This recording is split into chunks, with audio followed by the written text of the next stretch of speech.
찬바람이 서울의 골목을 스치는 저녁, 12살 소녀 미나는 작은 발걸음으로 집을 향해 서둘렀다. 시장에서 어머니를 위해 몇 가지 식료품을 산 그녀는 작은 비닐봉지를 단단히 품에 안고 있었다.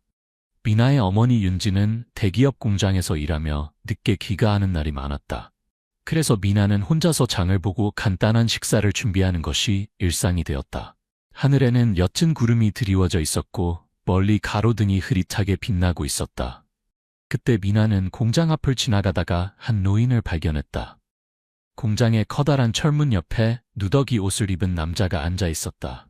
그의 머리는 헝클어져 있고 얼굴은 대쑥하며 창백했다. 떨리는 손으로 배를 움켜쥐며 천천히 일어서려 했지만 다리에 힘이 빠져 주저앉고 말았다. 미나는 발걸음을 멈추고 눈을 크게 뜨고 그를 바라보았다.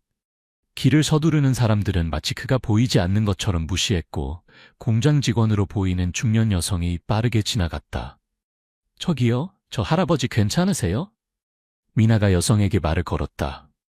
여성은 잠시 당황하다가 차갑게 고개를 저으며 작은 목소리로 대답했다. 그냥 거지일 뿐이야. 신경 쓰지 마. 하지만 미나의 발은 움직이지 않았다. 그녀는 조심스럽게 노인에게 다가가 작은 목소리로 물었다. 할아버지, 괜찮으세요? 노인은 천천히 고개를 들었다. 그의 눈 속에는 깊은 피로와 슬픔이 담겨 있었고 쉰 목소리로 대답했다. 아가야, 내가 며칠째 아무것도 먹지 못했단다. 조금이라도 음식이 있으면 좋겠구나. 미나는 잠시 생각한 후 봉지에서 빵을 꺼내 작은 손으로 내밀었다. 노인의 손은 떨리면서도 그 빵을 단단히 쥐고 마치 마지막 식사인 것처럼 급하게 입으로 가져갔다. 고맙다. 정말 고맙구나. 넌 정말 착한 아이로구나. 그의 눈에는 빛이 깃들고 눈물이 맺혔다. 미나는 미소 지었지만 노인의 입술이 파랗게 변한 것을 알아차렸다. 감기에 걸리셨어요? 노인은 미약하게 고개를 끄덕였다. 추위와 배고픔으로 몸이 힘들구나. 미나는 잠시 망설였지만 곧 결심했다. 잠시만 기다려주세요. 약을 가져올게요. 그렇게 말하고 그녀는 달려갔다. 미나는 작은 아파트로 돌아가 어머니가 모아둔 적은 돈에서 몇천 원을 꺼냈다. 어머니는 이 돈을 소중히 여겼지만 미나는 이 노인을 돕고 싶은 마음이 강했다. 그녀는 다시 시장으로 달려가 약국에서 가장 저렴한 감기약을 샀다. 추위에 떨면서도 노인이 아직 그곳에 있기를 바라며 그녀는 서둘러 돌아갔다. 할아버지, 약 가져왔어요. 숨을 헐떡이며 말하자 노인은 놀란 눈으로 그녀를 바라보았다. 그는 여전히 같은 자리에 앉아 있었지만 안색은 더욱 나빠져 있었다. 미나는 그의 앞에 쪼그려 앉아 물이 담긴 작은 병과 약을 건넸다. 이걸 드세요. 금방 나아질 거예요.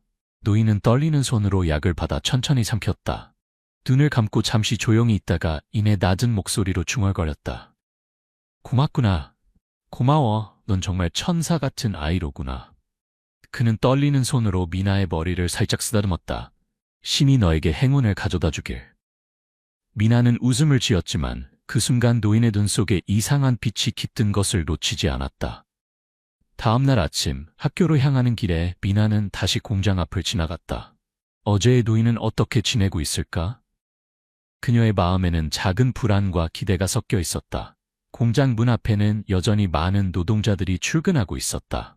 그러나 그녀의 시선은 자연스럽게 문 구석으로 향했고 그곳에는 어제와 다름없는 모습으로 노인이 여전히 있었다. 미나는 놀라 달려갔다. 할아버지. 노인은 천천히 고개를 들고 미소 지었다. 안녕, 친절한 아가야. 또 만나게 되었구나. 미나는 안도하며 말했다. 약이 효과 있었어요? 그녀는 가방에서 빵을 꺼내 노인에게 건넸다. 아직 몸이 좋지 않으실 수 있으니 이걸 드세요. 노인은 감사의 표정으로 그것을 받아 천천히 먹기 시작했다. 넌 정말 착한 아이로구나. 그러나 그 조용한 대화를 방해하듯 날카로운 여성의 목소리가 울렸다. 또 당신이군요. 부끄럽지도 않나요? 미나는 놀라 돌아보았다. 깔끔한 정장을 입은 여성이 서 있었다. 머리는 단정하게 묶여 있었고 차가운 눈으로 노인을 내려다보고 있었다. 저 사람은 박 과장님이야. 한 직원이 작게 속삭였다. 박 과장은 엄한 목소리로 계속했다. 여기서 뭐하고 있는 거죠? 공장 이미지를 망치려고요? 미나는 필사적으로 변명했다. 하지만 할아버지는 아무 나쁜 짓도 하지 않았어요. 그냥 조금 쉬고 계시는 것뿐이에요. 박 과장은 미나에게 비웃었다. 꼬마 아이가 뭘 안다고. 거지가 여기 앉아 있는 것만으로도 회사 평판을 떨어뜨린다고. 노인은 조용히 말했다. 내가 여기 있을 수밖에 없습니다. 그럼 당장 사라져. 그녀의 고함 소리가 주변 사람들을 침묵시켰다. 모두가 시선을 돌리고 관여하고 싶지 않다는 분위기를 풍겼다. 미나는 주먹을 꽉 쥐고 눈에 눈물을 머금었다. 하지만 할아버지는 아무 나쁜 짓도 하지 않았는데. 박 과장은 차갑게 웃었다. 인생은 그렇게 달콤하지 않아, 꼬마야. 그때 노인은 천천히 코트 안주머니에 손을 넣어 낡은 은반지를 꺼냈다. 넌 내가 만난 사람 중 가장 친절한 아이야. 이건 내 소중한 물건이다. 너에게 주마. 미나는 놀라 눈을 동그랗게 떴다. 하지만 이렇게 소중한 걸. 노인은 미소 지으며 고개를 끄덕였다. 받아주렴. 이건 너에 대한 감사의 마음이란다. 미나는 잠시 망설였지만 노인의 마음을 받아들이고 작게 고개를 끄덕였다. 감사합니다. 소중히 간직할게요. 그러나 그녀는 아직 몰랐다. 이 반지가 그녀의 인생을 크게 흔들어 놓게 될 것이라는 사실을. 미나는 노인에게서 받은 반지를 살며시 주머니에 넣고 그 작은 금속의 차가움을 느끼며 가슴속에 따뜻한 것이 퍼지는 것을 느꼈다. 박 과장의 차가운 시선이 꽂히는 가운데 노인은 조용히 일어나 비틀거리는 발걸음으로 공장문을 떠났다. 미나는 그의 뒷모습을 바라보며 무언가 말하고 싶었지만 말이 나오지 않았다. 그녀의 손 안에는 작은 은반지가 단단히 쥐어져 있었다. 그날 학교에 갔어도 미나의 머리에서 노인 생각은 떠나지 않았다. 수업 중에도 멍하니 창밖을 바라보며 저 반지의 의미에 대해 생각하고 있었다. 하지만 그것이 단순한 감사의 표시가 아니라 그녀와 어머니에게 재앙을 가져올 것이라는 사실은 이때의 그녀는 알 수 없었다. 학교가 끝나자 그녀는 곧장 집으로 돌아갔다. 어머니 윤지님이 기가에 있었고 낡은 재봉틀 앞에서 일하고 있었다. 미나가 조용히 방으로 들어서자 윤지는 곧바로 그녀의 모습이 이상하다는 것을 알아차렸다. 미나야, 무슨 일 있니? 부드럽게 말을 건네자 미나는 잠시 망설였지만 주머니 속의 반지를 꽉 쥐었다. 엄마, 오늘 할아버지에게 이걸 받았어요. 그렇게 말하며 그녀는 반지를 꺼냈다. 윤지는 그것을 받아 한동안 자세히 들여다보았다. 반지는 단순한 낡은 은반지처럼 보였지만 어딘가 세공이 섬세하고 특별해 보였다. 엄마, 이게 뭔가 중요한 물건인가요? 미나의 말에 윤지는 이마를 찌푸렸다. 모르겠네. 하지만 모르는 사람에게서 이런 것을 받는 건 그리 좋지 않을 수도 있어. 그날 밤 모녀는 평소와 같은 소박한 식사를 하고 미나는 반지를 소중히 작은 상자에 넣어 책상 서랍에 보관했다. 그러나 그날 밤 공장에서는 엄청난 소문이 퍼지고 있었다. 윤진의 집에 거액의 돈이 배달됐대. 뭔가 수상한 일을 저지른 거 아냐? 저 노숙자랑 무슨 관계가 있는 게 아닐까? 소문은 순식간에 퍼져 다음날 아침 윤지가 공장에 출근하자 주변의 시선이 확연히 달라진 것을 느꼈다. 모두가 수군거리며 그녀를 빤히 쳐다보고 있었다. 안녕하세요 라고 인사해도 대답은 차가웠다. 점심시간 식당에서 혼자 식사를 하고 있던 윤지에게 박 과장이 다가왔다. 잠깐 좋을까? 차가운 목소리에 윤지는 고개를 들었다. 어제 당신 집에 거액의 돈이 배달됐다고 들었는데 그게 사실이야? 갑작스러운 질문에 윤지는 놀라 눈을 크게 떴다. 네? 돈이요? 그런 건 전혀 배달되지 않았는데요. 하지만 박 과장은 비웃으며 말했다. 시침이 떼지 마. 여러 직원이 봤다고 말하고 있어. 하지만 정말 아무것도 모르겠어요. 필사적으로 부정하지만 박 과장의 눈은 차갑고 용서가 없었다. 그럼 증명해야 할 거야. 만약 거짓말을 하고 있다면 당신은 이 공장에서 일할 수 없게 될지도 몰라. 한편 그날 학교에 간 미나도 주변의 시선이 차가워진 것을 느끼고 있었다. 너네 집 훔친 돈으로 살고 있다며. 반의 한 남자아이가 갑자기 말을 걸었다. 아니야, 그런 거 아니야. 필사적으로 반박했지만 주위의 아이들은 수군거리며 차가운 눈으로 그녀를 바라보았다. 그런데 정말로 돈이 집에 왔어? 친구 지수가 걱정스럽게 물었다. 그런 거 몰라. 하지만 우리 엄마는 절대로 나쁜 짓을 안 해. 울면서 집에 돌아온 미나를 보고 윤지는 곧바로 그녀를 껴안았다. 미나야, 무슨 일이니? 그러자 미나는 눈물을 흘리며 오늘 있었던 일을 이야기했다. 학교에서도 모두가 우리 집이 돈을 훔쳤다고 말하고 있어요. 엄마, 정말 그런 거 아니죠? 윤지는 딸의 머리를 쓰다듬으며 작게 고개를 끄덕였다. 물론이지. 하지만 뭔가 이상해. 다시 반지를 보자. 윤지는 다시 반지를 자세히 들여다보았다. 혹시 이 반지가 연관되어 있을까? 그러나 그 다음날 상황은 더욱 악화되었다. 공장에서 박 과장이 전 직원을 모아놓고 선언했다. 어제도 말씀드렸지만 회사의 신용을 잃게 하는 행위는 용납되지 않습니다. 우리는 철저히 조사하여 부정행위를 한 자에게는 엄중히 대처할 것입니다. 그녀의 시선은 윤지에게 향했고 직원들 사이에서 의심의 눈초리가 쏟아졌다. 윤지 씨, 정말로 돈에 대해 아무것도 모르세요? 한 동료가 조심스럽게 물었다.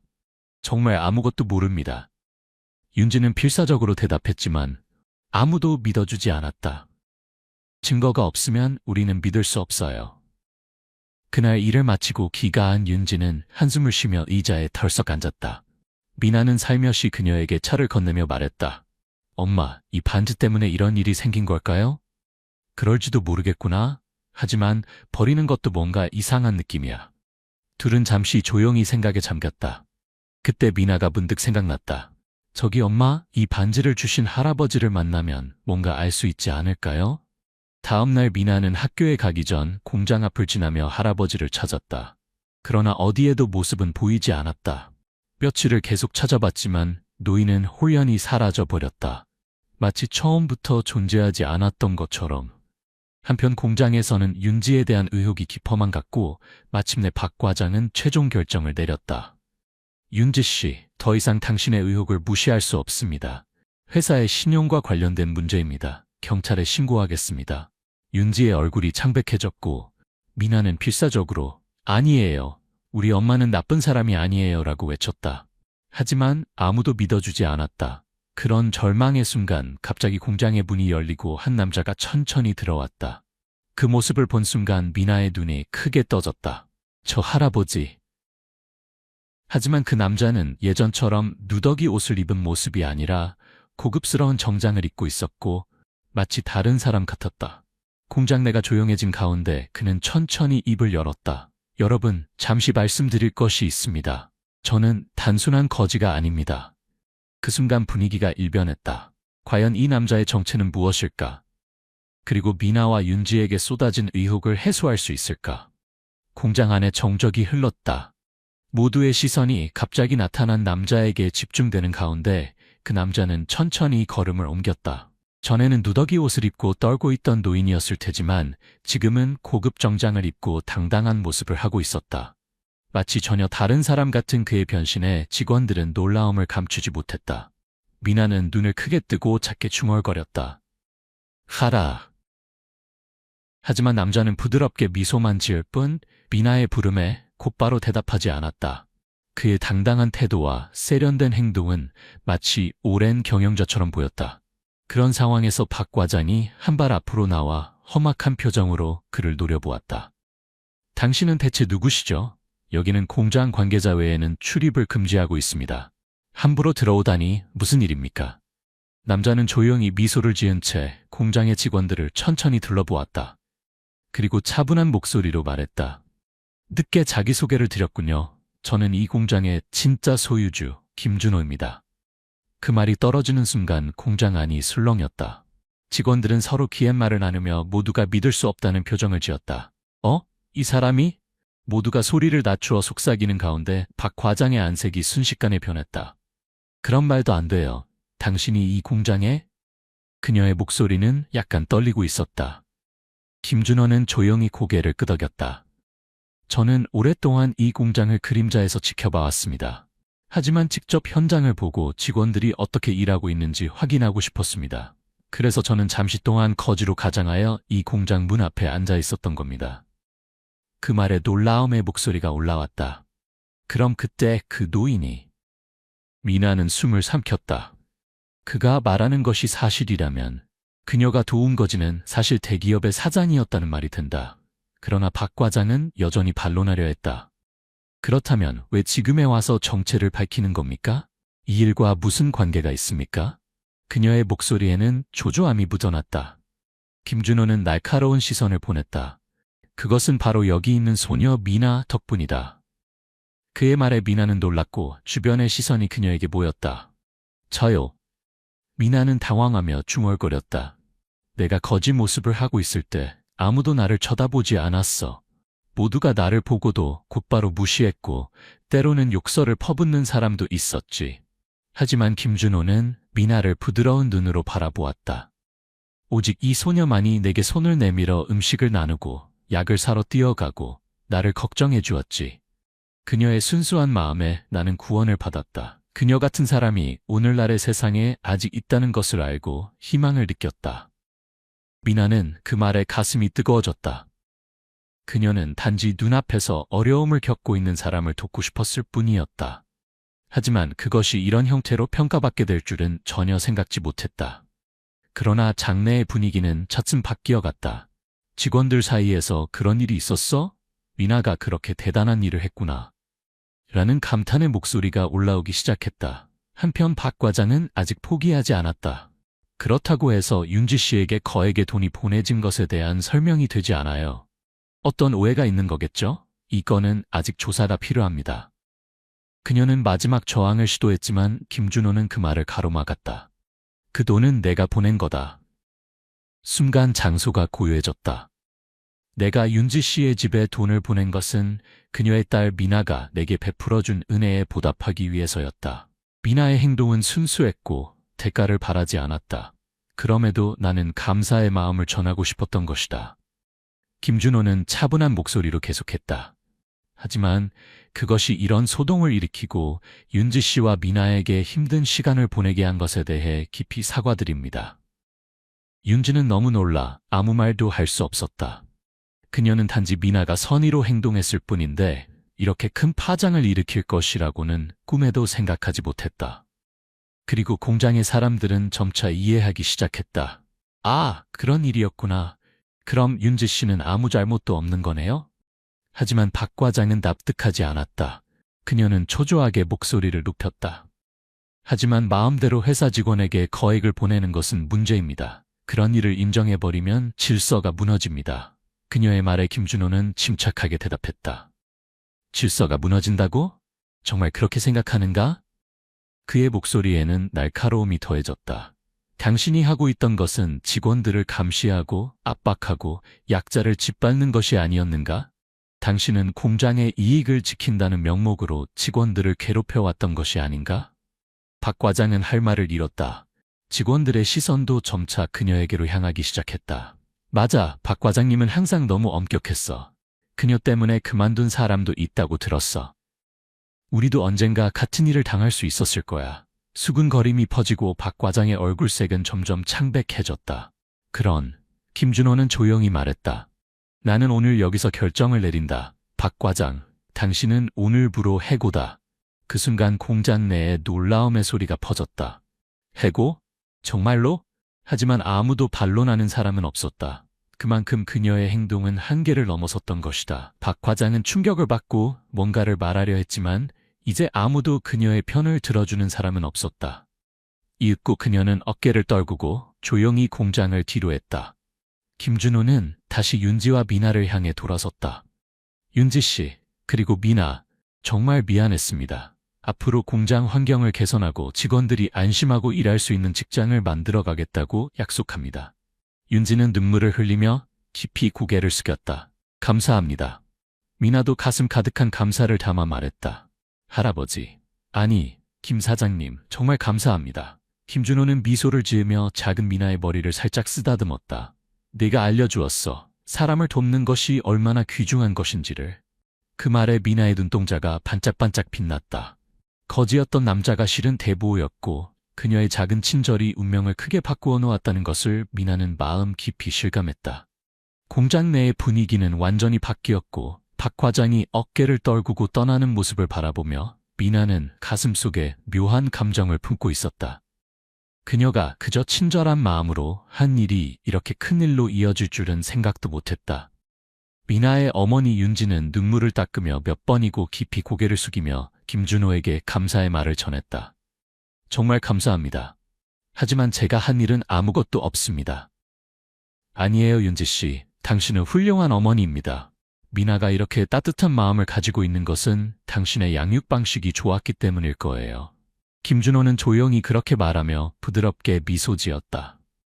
그 순간 공장 내의 직원들은 지금까지의 오해를 풀듯 윤지에게 향해 박수를 보내기 시작했다. 윤지 씨, 의심해서 미안해요. 미나야, 너는 대단한 일을 한 거야. 여기저기서 목소리가 올라오는 가운데 미나는 부끄러운 듯 어머니 뒤로 숨었다. 네, 저는 그저 할아버지가 어려워 보여서. 그녀의 작은 목소리가 들리자 더 큰 박수가 울려 퍼졌다. 그러나 김준호는 아직 할 말이 남아 있었다. 그리고 저는 여기서 여러분에게 한 가지 더 전할 것이 있습니다. 공장 내가 다시 조용해지는 가운데 김준호는 한 걸음 앞으로 나왔다. 저는 이 공장을 더 나은 환경으로 만들고 싶습니다. 직원들이 안심하고 일할 수 있는 곳, 모두가 자긍심을 가질 수 있는 직장으로 만들 생각입니다. 직원들은 그의 말에 깊이 고개를 끄덕였다. 김준호가 단순한 사장이 아니라 그들을 진정으로 생각해주고 있다는 것을 이해했기 때문이었다. 그리고 윤지 씨, 당신에게는 특별한 제안이 있습니다. 갑자기 이름이 불리자 윤지는 놀란 표정을 지었다. 네? 저에게요? 김준호는 천천히 고개를 끄덕였다. 당신 같은 성실한 인재에게 앞으로도 이 공장에 남아주었으면 합니다. 그래서 새로운 관리직으로 공장 운영에 참여해 주셨으면 합니다. 그 순간 공장 내에 술렁임이 일었다. 관리직? 윤지 씨가? 대단하네. 윤지는 너무 놀라 말을 잇지 못했다. 아, 저에게는 그런 능력이? 하지만 김준호는 부드럽게 말했다. 당신에게는 충분한 가치가 있습니다. 이 공장을 위해 일해온 당신이라면 직원들의 마음을 잘 이해하고 있을 테지요. 앞으로의 공장 개혁에는 당신 같은 사람이 필요합니다. 윤지는 잠시 생각한 후 미나 쪽을 바라보았다. 딸은 눈을 반짝이며 엄마, 정말 대단해요. 엄마라면 분명 잘할 수 있을 거예요. 라고 흥분된 목소리로 말했다. 윤지는 눈가를 누르며 깊은 숨을 들이마시고 힘차게 고개를 끄덕였다. 네, 제가 할 수 있는 일이라면 최선을 다하겠습니다. 그 말에 공장 내 모든 사람이 큰 박수를 보냈다. 그 후 공장의 분위기는 순식간에 바뀌었다. 예전에는 엄격하고 숨막히는 환경이었지만 직원들 간의 신뢰가 깊어지고 더 나은 직장으로 탈바꿈해 갔다. 그리고 무엇보다도 윤지의 위치는 크게 바뀌어 그녀는 일에 자부심을 갖게 되었다. 그로부터 며칠 후 김준호는 다시 미나와 윤지에게 특별한 제안을 가져왔다. 미나야, 너에게는 더 큰 가능성이 있어. 나는 네 미래를 응원하고 싶어. 그래서 네 학비는 모두 내가 부담할 생각이다. 네? 미나와 윤지 모두 너무 놀라 소리를 질렀다. 하지만 그것은 너무... 윤지는 당황하며 말했지만 김준호는 부드럽게 미소 지었다. 이것은 은혜 갚음이 아니라 너의 재능에 대한 투자야. 너 같은 아이가 미래에 반드시 놀라운 일을 이룰 거야. 나는 그 미래를 보고 싶구나. 미나는 잠시 생각한 후 작게 고개를 끄덕였다. 감사합니다, 하라. 아니, 김 사장님. 그녀의 미소는 마치 빛처럼 빛나고 있었다.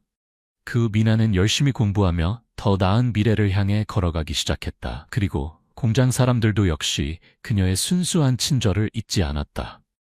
그로부터 몇 년 후 미나는 훌륭한 성인으로 성장하여 꿈을 젓는 중에 언젠가 자신도 누군가를 도울 수 있는 존재가 되고 싶다고 생각하게 되었다. 당시 단지 친절한 마음으로 도운 한 사람이 이렇게 큰 기적을 가져다 줄 것이라고는 생각지도 못했다. 그리고 그녀의 인생은 그날을 기점으로 크게 바뀌어갔다. 그로부터 몇 년이 흘러 미나의 인생은 크게 바뀌어 있었다. 그날 공장 문 앞에서 만난 노인이 실은 대기업의 사장이었다는 것, 그리고 그녀의 작은 선행이 자신과 어머니뿐만 아니라 많은 사람들의 운명을 바꾸게 될 거라고는 꿈에도 생각하지 못했다. 하지만 그 후에 그녀의 인생은 바로 그 일이 모든 시작이었다. 김준호의 지원을 받아 미나는 학업에 열중했다. 어머니 윤지는 공장에서 관리직으로서의 역할을 다하며 직장 환경을 크게 개선하는 데 기여했다.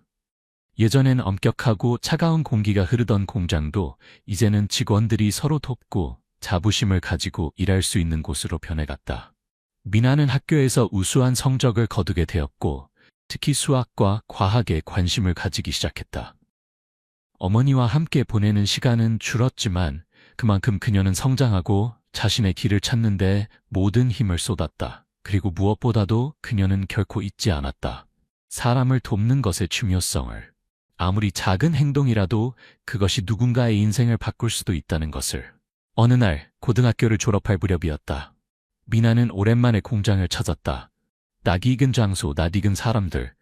그리고 무엇보다도 그녀를 기다리고 있던 것은 김준호였다. 오랜만이에요. 김 사장님, 미나는 밝게 인사했다. 오, 미나, 건강해 보이는구나. 훌륭하게 자랐구나.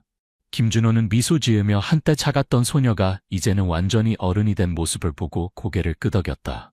어머니에게 들었어. 네가 대학에 진학한다고? 네, 장학금을 받아 서울의 대학교에서 공부하게 되었어요. 미나는 기쁘게 대답했다. 정말 축하한다. 네가 이렇게 자신의 길을 갈 수 있게 된 것을 보니 나는 정말 자랑스럽구나. 김준호는 그렇게 말하며 문득 추억에 잠긴 듯 눈을 가늘게 떴다. 그때 일을 기억하니? 내가 공장 앞에서 떨고 있을 때 네가 준 빵과 약을. 물론 기억해요. 그때는 그저 할아버지가 어려워 보여서. 미나는 약간 쑥스러운 듯 웃었다. 하지만 그것이 이렇게 큰일로 이어질 줄은 전혀 생각도 못했어요.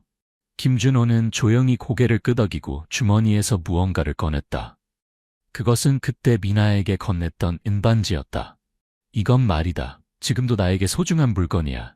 내가 가지고 있는 동안 이 반지가 행운을 가져다 주지 않았나? 미나는 반지를 바라보며 추억이 하나둘씩 떠올랐다. 의심받고, 어머니가 고통받고, 그리고 모든 진실이 밝혀진 날. 그 일들이 있었기에 그녀는 지금 여기에 있는 것이다. 그렇네요. 하지만 그것뿐만 아니라 아니, 김 사장님이 저희를 믿어주셨기 때문에 제가 지금 여기 있는 거예요. 김준호는 조용히 웃으며 믿은 건 나가 아니야. 네가 스스로 길을 열었던 거야 라고 말했다. 그래서 나는 앞으로도 계속 너를 응원할 거야. 너는 분명 큰일을 이룰 거야. 그 말에 미나는 힘차게 고개를 끄덕였다. 저도 언젠가 누군가의 도움이 되는 사람이 되고 싶어요. 할아버지가 저를 도와주셨던 것처럼요. 그날 미나는 서울로 떠났다. 새로운 삶, 새로운 도전, 그리고 새로운 꿈.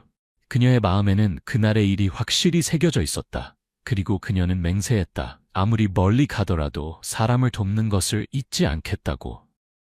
몇 년 후 미나는 대학을 졸업 후 자신의 꿈을 찾고 있었다. 그녀는 의료의 길로 진출해 사람들의 생명을 구하는 일을 마음에 두었다. 왜냐하면 그날의 선행이 누군가의 인생을 크게 바꿨듯이 그녀 또한 누군가를 구할 수 있을지도 모른다고 믿었기 때문이다. 그리고 어느 날 미나는 한 가난한 노인을 발견했다. 그는 길가에 앉아 추위에 떨고 있었다. 그 모습은 한때의 김준호와 겹쳐 보였다. 미나는 망설임 없이 그의 곁에 쪼그려 앉아 부드럽게 말을 걸었다. 할아버지, 괜찮으세요? 그 순간 과거의 자신과 현재의 자신이 연결되는 듯한 기분이 들었다. 그리고 그녀는 미소를 지으며 따뜻한 음식과 약을 건넸다. 그것은 몇 년이 지나도 변하지 않는 그녀 안에 있는 순수한 선이었다. 작은 친절이 큰 기적을 만들어낸다. 그것이 미나의 인생을 바꾼 하나의 교훈이었다.